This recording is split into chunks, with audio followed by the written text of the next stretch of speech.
Hello guys, and welcome back to the channel. So now guys, this is a story that we have been following on this channel for quite a while.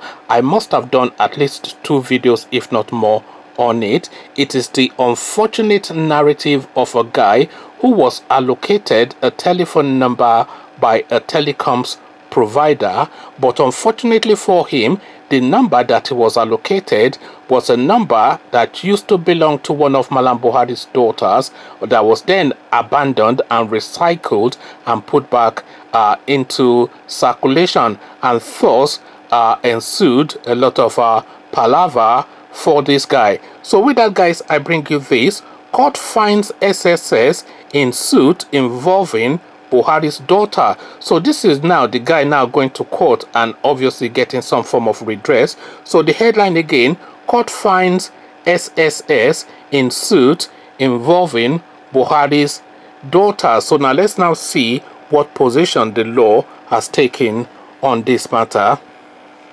A federal high court in Asaba, Delta State on Thursday slammed a 10 million naira fine against the State Security Service SSS over a SIM card controversy lawsuit involving President Muhammadu Buhari's daughter. Hanan Buhari, the SSS and telecoms firm MTN were sued for human rights abuse by Anthony Okolie, a man detained for 10 weeks over the use of a SIM card previously used by the president's daughter. Mr. Okolie, through his lawyer Tope Akinyode, had demanded 500 million naira as general and aggravated damages for the gross and unlawful violation of the applicant's right to acquire movable properties, freedom of movement, and self-dignity. Hanan Buhari's lawyer, M.E. Sharif, in a counter affidavit, argued that although the MTN SIM card which caused the dispute was once used by her, but she did not order the SSS to arrest Mr. Okolie. The SSS, in a 35-paragraph affidavit signed by its official S.M. Kayode, however, said it received an official letter of instruction from the presidency dated July 5, 2019, upon which it acted. So let me just pause there for a moment. So this is now the thing that we have all been complaining about within the Nigerian state, where all these institutions are and parastatals are teleguided by Aso Rock, i.e. Abba Kyari, and this resonates with the Sowore narrative as well, when the DSS are detaining this guy on spurious and vague and just phantom reasons that doesn't really stand up to law in any way, just because really they are getting instructions from outside of their remit. So that sort of instruction now is what they are now detailing now in a law court, to say that they received a letter of instruction from the presidency to go and detain this guy. So what entitles the presidency to instruct the DSS to act in any way? It should be an independent organ that should have oversight that even reaches into the presidency's office, because if there's wrongdoing within the presidency's office, within the president's office, then the DSS surely should be primed and mandated and have the legal footing to go and investigate that. But if they are getting directive from the presidency to go and act outside of the accord of law, then surely then this automatically tells you that these elements, especially within the Aso Rock parameters, are above the law. And not only are they above the law, they are a law unto themselves. So let's just take it from the top again. The SSS, in a 37-paragraph affidavit signed by its official S.M. Kayode, however, said it received an official letter of instruction from the presidency dated July the 5th, 2019, upon which it acted. The matter was earlier scheduled for judgment before Justice Nnamdi Dingba on March 3rd, but could not hold due to the C-19 lockdown. So here is the ruling. On Thursday, when the matter came up, Justice Dingba awarded the sum of 10 million naira against SSS for the abuse of Mr. Okolie's fundamental human rights. He, however, said that there is no substantial evidence against Hanan Buhari and MTN. Speaking after the matter, Mr. Okole, through his lawyer, Mr. Akinyode, said, "As far as we are concerned, it is a good judgment for democracy. It is a symbolism of judgment for the masses. The monetary sum does not matter to us. We are not particular about the money. We are happy to establish that the SSS is a lawless security outfit." So that is not breaking news to anybody within the Nigerian parameters, or really anybody that pays any attention to anything Nigeria, that the SSS, and the SSS, by the way, is the DSS, so they're just calling it by its proper term, because its proper term within the Nigerian statute books, within the Nigerian constitution, is SSS, not DSS. So I don't know where that acronym came from to then call them DSS, but the proper term for them is SSS. But to now come out and tell us that they are a lawless security outfit is not really breaking news to anybody that understands anything that is Nigeria, because they've always been a lawless outfit, and they are more so now under this Buhari regime than ever, you know. So let's carry on. Speaking on the exemption of punitive measures for Hanan and MTN, the lawyer said, "The judge said there are no substantial evidence to nail them, and we will be challenging this. We have evidence and they were not challenged. The court should rely on it as truth because they are not controverted." So now this is now the position now, because really, you see this lawsuit now, there are several elements to it. One, this guy's let's take it from the top. So we've already spoken about the way directives are being given to state security department from the presidency to go and detain somebody arbitrarily, and this of course is not anything new. This is something that they do on a minute by minute basis.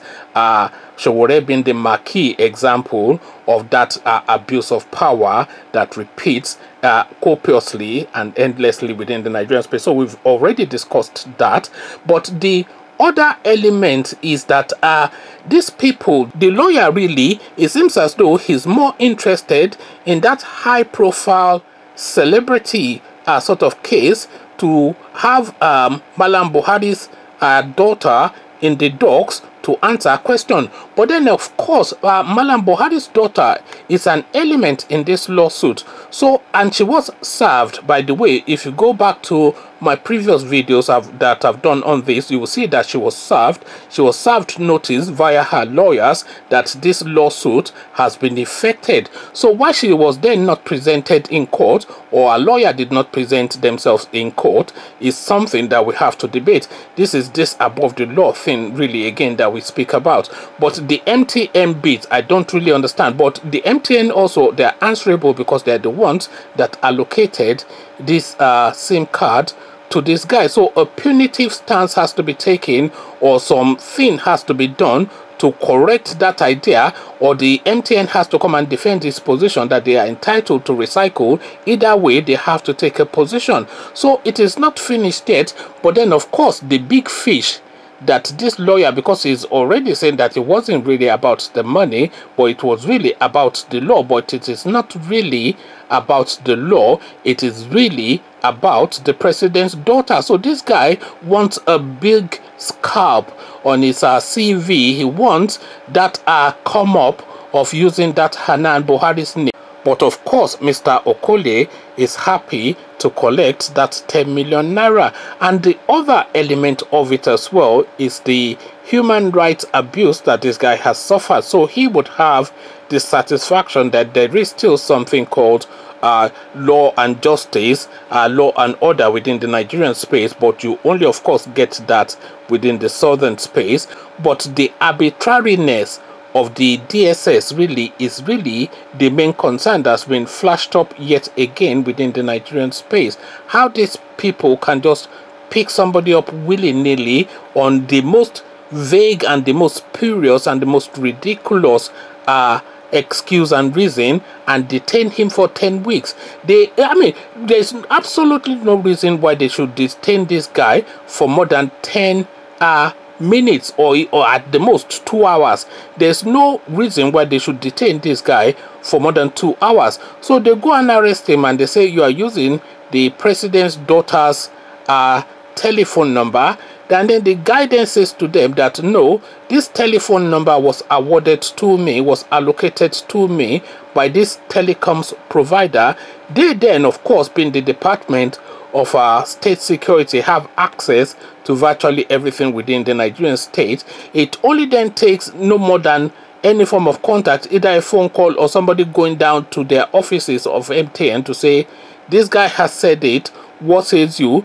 The MTN then tells them that yes, we've recycled this number and put it back into circulation, and we have given it to this guy. They come back, apologize to the guy, and then he's still able to get home in time for dinner, and then have a laugh and a joke about it, about his day with his family. Nothing that should take more than 2 hours, because of course all the details are a matter of public, at least is not even not public record. They are all documented. He bought the same card from a reputable telecoms provider, and he's told you that this is what happened, and you only have to check that that story marries up.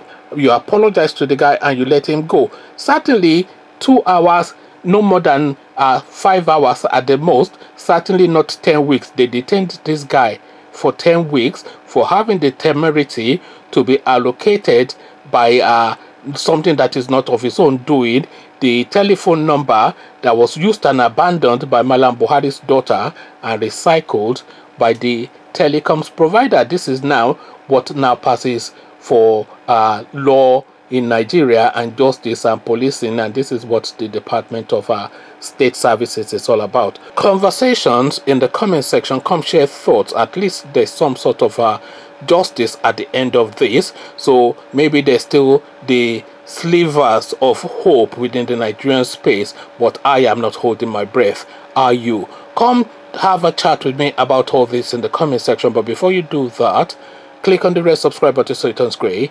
Bell button notifies you every time I drop a new video. Then come, let's talk law and order in Nigeria in the comment section. So I'll leave you here. Carry this conversation on with you in the comment section, but here I say peace.